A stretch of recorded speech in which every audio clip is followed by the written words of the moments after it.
Hello, my name is Brandy Disberger, instructor in the Department of Communications and Agricultural Education at Kansas State University. My colleagues and I are excited to share with you the study titled Mentoring Needs of Novice Agriculture Teachers, a longitudinal, qualitative, collective case study. To document the need for this study, we realized that there is a well-documented shortage of agriculture teachers. And we also realized that the lack of qualified teachers is one of the biggest challenges facing the future of agricultural education. We know that mentoring support is a contributor to teacher retention, and there isn't a lot of studies out there that are qualitative and longitudinal, focusing on beginning teachers beyond the first year. The objectives of this study were to understand who beginning agriculture teachers utilize as mentors and how do they describe their relationships and interactions with those mentors. The theoretical framework that surrounded this study was more years' work that reminded us that we need to talk with our teachers frequently to learn about their experiences because they do have many highs and lows. And Fessler and Christensen's model, which tells us a little bit about the beginning teacher experience, but also reminds us that the mentoring teaching experience is probably very different. The methodology that frames this is outlined, and you can read it yourself. I do want to talk closely about how we collected the data.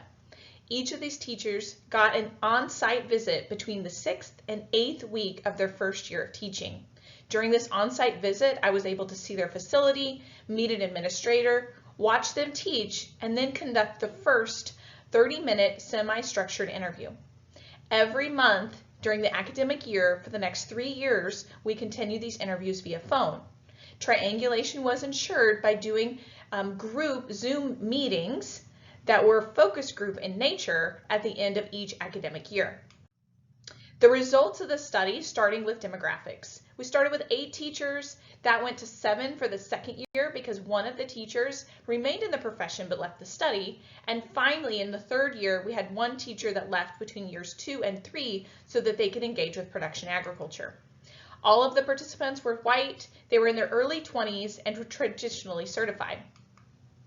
6 teachers were the only ag teacher in their program, and the other 2 taught in multi-teacher programs.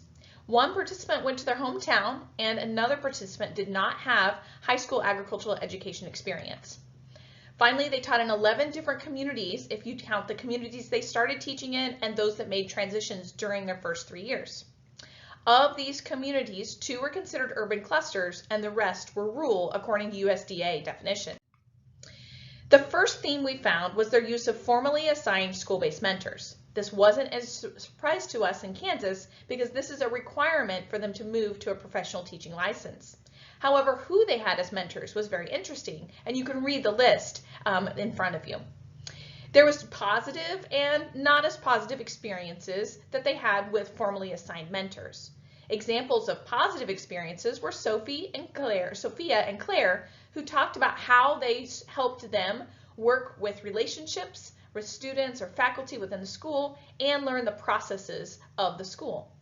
Those that were less effective included having a mentor who was their co-teacher in the agriculture program because there wasn't another sounding board for them to go to. And another one had an online mentor that wasn't located within the school district and wasn't able to always be helpful in the areas that she was seeking mentors. The second theme was agriculture teachers. Those of us in the profession, this is no surprise that we know beginning agriculture teachers lean on other ag teachers as mentors. However, it was interesting to hear the beginning teachers talk about initially going back to that cooperating teacher to serve in the mentor role. But within the first semester, and definitely the first year, they had transitioned more to utilizing mentors within their FFA district. This was because those informal mentoring conversations were so easy to have when students were already gathered for events.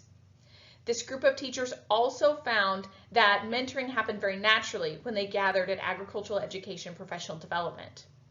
Claudia and Crystal share an example of their mentoring relationships with agriculture teachers. Finally, peer mentors were widely used by this group. In fact, everyone had a peer mentor.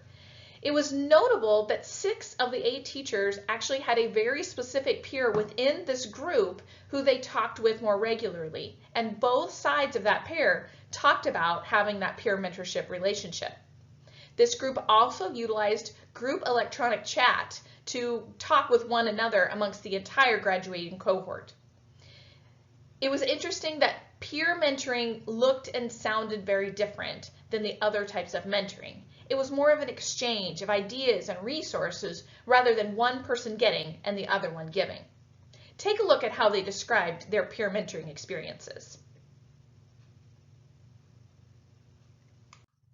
In conclusion, we know that beginning agriculture teachers used three types of mentors: those formally assigned within their school district, agricultural teachers within their district most commonly, and finally peer mentors.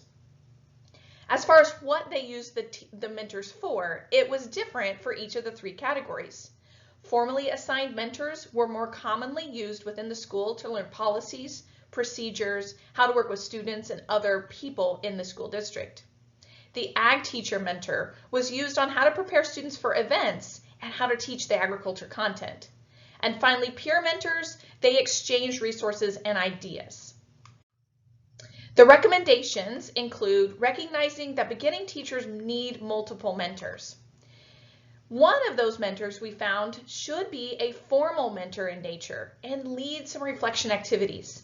The act of doing this study really forced the teachers to think back about how they use mentors, but also what's going well and what they are challenged by.